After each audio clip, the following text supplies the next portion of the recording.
10th question कहता है 1152 bars of soap can be packed in 8 cartons of the same size. How many such cartons will be required to pack 3888 bars? देखो क्या दिया हुआ है इसमें 1152 बार्स, ठीक है। ये कितने कार्टून्स में पैक हो रहा है? ये पैक हो रहा है 8 कार्टून्स में, 8 कार्टन्स, ठीक है। तो पूछता है कि 3888 बार्स कितने कार्टन्स लगेंगे इसमें, ठीक है। सिंपल क्वेश्चन है। जिस सीक्वेंस में दिया हुआ है स्टेटमेंट उसी सीक्वेंस में इसका आंसर निकल जाएगा। उसमें स्टेटमेंट को आगे पीछे करने की हमें ज़रूरत नहीं पड़ेगी।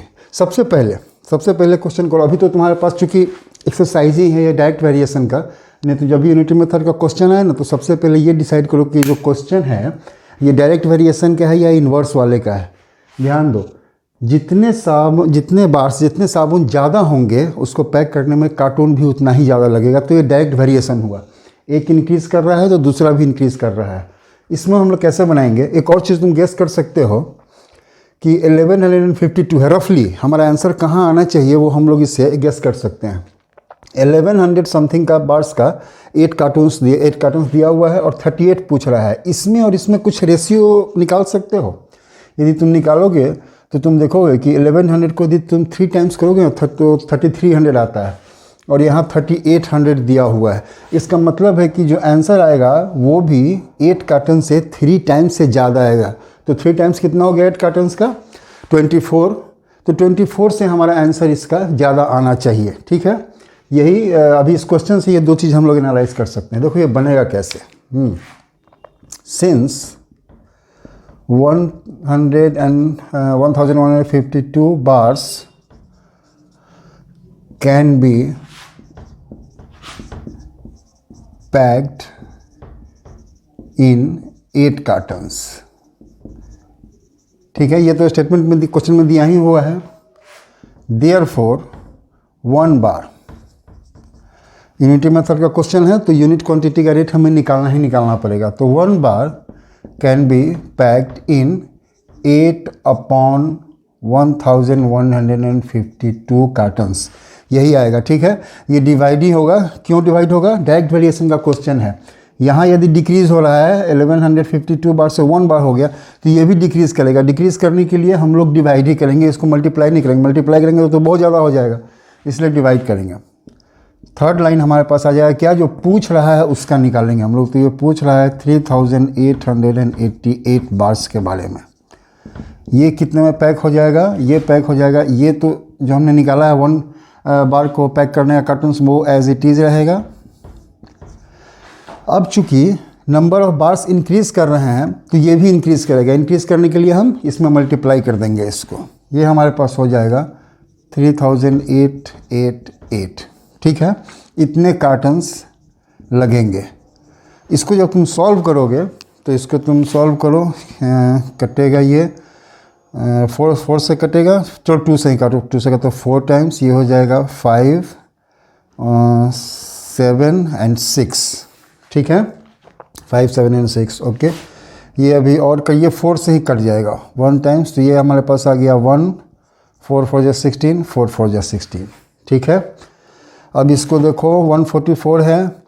इसको यदि तुम 4 से काटने की कोशिश करोगे तो 4 से ये कटेगा, ठीक है, ये भी कटेगा, वो भी कटेगा। तो ये 4 से कटेगा 3 टाइम्स और 6 टाइम्स, ये कट जाएगा 36 हो गया, 28 हो गया, तो 7 और 2, ठीक है। ये 6 से काटो, कटनेगा, 6 से कटेगा कि नहीं कटेगा? 1 6 से कट जाएगा, तो ये 6 टाइम्स हो गया और ये हो गया 1 6 2।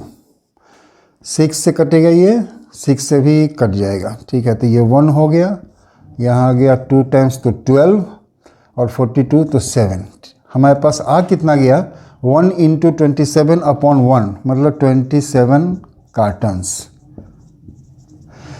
ये जो काट कुट का काम है ना, ये हमने ऐसे किया है। तुम्हें यदि लगता है कि एक बार में ये किसी बड़े नंबर से भी कट सकता है तो तुम इसको काट सकते हो, उसमें कहीं कोई दिक्कत नहीं है, ठीक है। तो हम आंसर में क्या लिखेंगे, सो 3888 bars can be packed in 27 cottons, ठीक है। ये हमने लिखा। अच्छा एक चीज़ देखो, ये हमने लिख दिया है, लेकिन आंसर लिखने समय जो आंसर का जो स्टेटमेंट होगा ना वो क्वेश्चन के अकॉर्डिंग होगा। क्वेश्चन में क्या पूछ रहा है जरा देख लेते हैं। क्वेश्चन में पूछ रहा है how many such cartons will be required to pack इतना बार्स। तो ये जो हमने स्टेटमेंट लिखा है ना ये सही नहीं लिखा है, इसको क्वेश्चन के अकॉर्डिंग लिखना होगा। So 27 cartons will be required to pack 3888 bars, ठीक है। ये गलत है, ये सही है। आंसर हम लोग उसी तरह से देंगे, उसी लैंग्वेज में देंगे जिस लैंग्वेज में क्वेश्चन में पूछ रहा है, तभी है। ऐसा करने से नंबर्स कट सकते हैं, कटे चाहे नहीं कटे ये तरीका सही नहीं है। इसलिए जिस स्टेटमेंट में जिस तरह से क्वेश्चन पूछ रहा है उसी लैंग्वेज में हम लोग उसका आंसर लिखेंगे। 11th क्वेश्चन है, ये कहता है कि if the thickness of a pile of 16 cardboards is 44 millimetre, how many cardboards will be there in a pile which is 71.5 centimetre thick. Cardboard होता है वो स्कूल में जब तुम लोग बनाते होगे ना, कुछ ड्राइंग है या कुछ प्रोजेक्ट है तो एक बड़ा सा सीट आता है, थोड़ा सा मोटा पेपर का होता है, बड़ा होता है, उसी को कार्डबोर्ड बोलते हैं। तो ये कह रहा है कि 16 कार्डबोर्ड्स हैं, ठीक, ऊपर एक दूसरे के रखे हुए हैं, उनकी जो थिकनेस है मतलब उनकी जो मोटाई है वो 44 मिलीमीटर्स की है। तो कहता है कि कुछ कार्डबोर्ड रखा हुआ है जिसकी मोटाई 71.5 सेंटीमीटर है, तो बताओ कि कितना कार्डबोर्ड उसमें आ सकता है। सेम कार्डबोर्ड है दोनों में।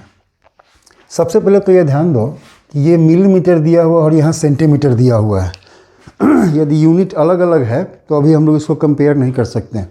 यूनिट को सेम करने के लिए क्या करेंगे, या तो 44 मिलीमीटर है इसको तुम सेंटीमीटर में कन्वर्ट कर दो, और नहीं तो जो सेंटीमीटर में दिया हुआ है इसको तुम मिलीमीटर में कन्वर्ट कर दो।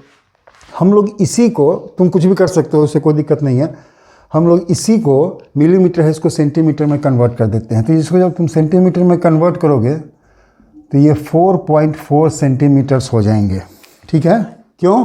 क्योंकि 10 मिलीमीटर्स का 1 सेंटीमीटर होता है। ये भी यूनिटी मेथड का ही क्वेश्चन है कि 10 मिलीमीटर्स 1 सेंटीमीटर हुआ तो 1 मिलीमीटर 1/10 सेंटीमीटर हो जाएगा। तो 44 millimetres 1/10 into 44 centimetre equals to 4.4 centimetre, यही होता है। तो वही हमने लिखा है कि 44 सेंटीमीटर्स, 44 मिलीमीटर जो था उसको हमने 4.4 सेंटीमीटर कर दिया। अब हमारे पास दोनों यूनिट सेम है। अब हम लोग यूनिटी मेथड से इसको सॉल्व करेंगे। यहाँ पर एक चीज़ ध्यान दो, पहले जो स्टेटमेंट दिया हुआ है उसमें कार्डबोर्ड पहले है और थिकनेस बाद में है। हमारे पास थिकनेस ही दिया है और कार्डबोर्ड का नंबर निकालना है। तो जो स्टेटमेंट हम लोग लिखेंगे उसमें भी कार्डबोर्ड जो है वो नंबर ऑफ़ कार्डबोर्ड्स जो है वो राइट हैंड साइड में रहेंगे। इसको क्या लिखेंगे, इसको लिख सकते हैं हम लोग, इफ़ थिकनेस, जो मोटाई है इस thickness is 4.4 centimetre, number of cardboard is कितना है 16, ओके।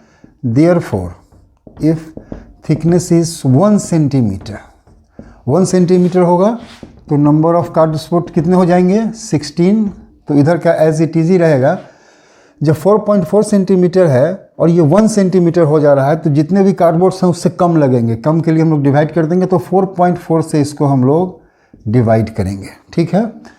लास्ट में हम लोग, लास्ट लाइन में हम लोग क्या निकालेंगे, जो पूछ रहा है कि if thickness is 71.5 centimetre, number of cardboards is क्या हो जाएगा 16/4.4, ये तो इसी तरह रहेगा, और ये 71.5 इधर आ जाएगा। इसको सॉल्व करने के बाद जो हमारे पास आंसर आएगा वही नंबर ऑफ कार्डबोर्ड्स रहेगा। कैसे सॉल्व होगा, ये देखो दोनों में डेसिमल है, इसको तुम ऐसे ही सॉल्व कर सकते हो, डेसिमल को हटा भी सकते हो। यहाँ पे देखो डेसिमल के बाद एक डिजिट है, यहाँ भी डेसिमल के बाद एक डिजिट है, तो इस डेसिमल को हम लोग कैंसिल कर सकते हैं। अभी जो हमारे पास नंबर आया वो सिंपल है 16/44 इंटू 715। कैसे कटेगा देखो, ये 4 से ये 4 टाइम्स और ये 11 टाइम्स, ठीक है। 11 से ये कट सकता है, 11 6 जा 66 हुआ, 5 55 कट जाएगा। ये 1 हो गया, ये 6 टाइम्स जाएगा तो 66 हो गया, 71 माइनस 66 कितना हुआ 5, 5 और 5 55, तो 5 टाइम्स चला जाएगा।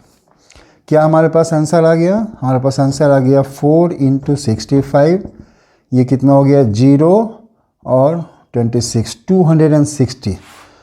So number of cardboards will be 260। यदि थिकनेस इतना है तो ऐसे होगा। आंसर तुमने निकाल दिया, तो हम हमेशा कहते हैं जब आंसर निकालो तो एक बार उसको चेक कर लिया करो कि ये सही है कि नहीं सही है। कैसे हम लोग चेक करेंगे? एक तो बड़ा सिंपल सा उपाय है कि तुम थोड़ा रेशियो ले लो, लेकिन रेशियो लेने में यहाँ ठीक नहीं लगेगा क्योंकि थोड़ा कॉम्प्लेक्स हो जाएगा। तो एक चीज़ चेक कर लेना, जो फर्स्ट स्टेटमेंट में दो डिजिट का एक 16 है और एक 4.4 है, और सेकंड में जो दिया हुआ है और हमने निकाला है, इन दोनों का रेशियो इक्वल होना चाहिए। ये कहने का मतलब है कि फर्स्ट जो डाटा है इसका रेशियो है 16/4.4, तो इसका क्या हो जाएगा, वो सेंटीमीटर में है, ये मत ले लेना 44, ये मिलीमीटर में है और ये सेंटीमीटर में है, उल्टा हो जाएगा, यूनिट्स बराबर होने चाहिए। तो 16/4.4 है, तो इसमें हमने निकाला है, इधर कार्डबोर्ड ऊपर में है तो इधर भी कार्डबोर्ड ही ऊपर में रहेगा, तो ये 260 अपॉन कितना है 71.5।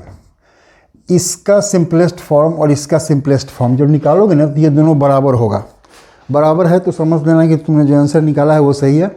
यदि ये इक्वल नहीं आता है दोनों का रेशियो सिंपलेस्ट फॉर्म में, तो उसको चेक करना, कहीं ना कहीं गलती होगी इसमें। एक और उपाय है, क्रॉस मल्टीप्लाई भी करके देखोगे तो दोनों तरफ की वैल्यू बराबर आएगी तुम्हारी। यदि तुम्हारा आंसर ये सही है तो उसका आंसर भी तुमको तो ये दोनों का क्रॉस मल्टीप्लिकेशन में जो आएगा वो दोनों इक्वल, राइट हैंड साइड और लेफ्ट हैंड साइड इक्वल ही आएगा।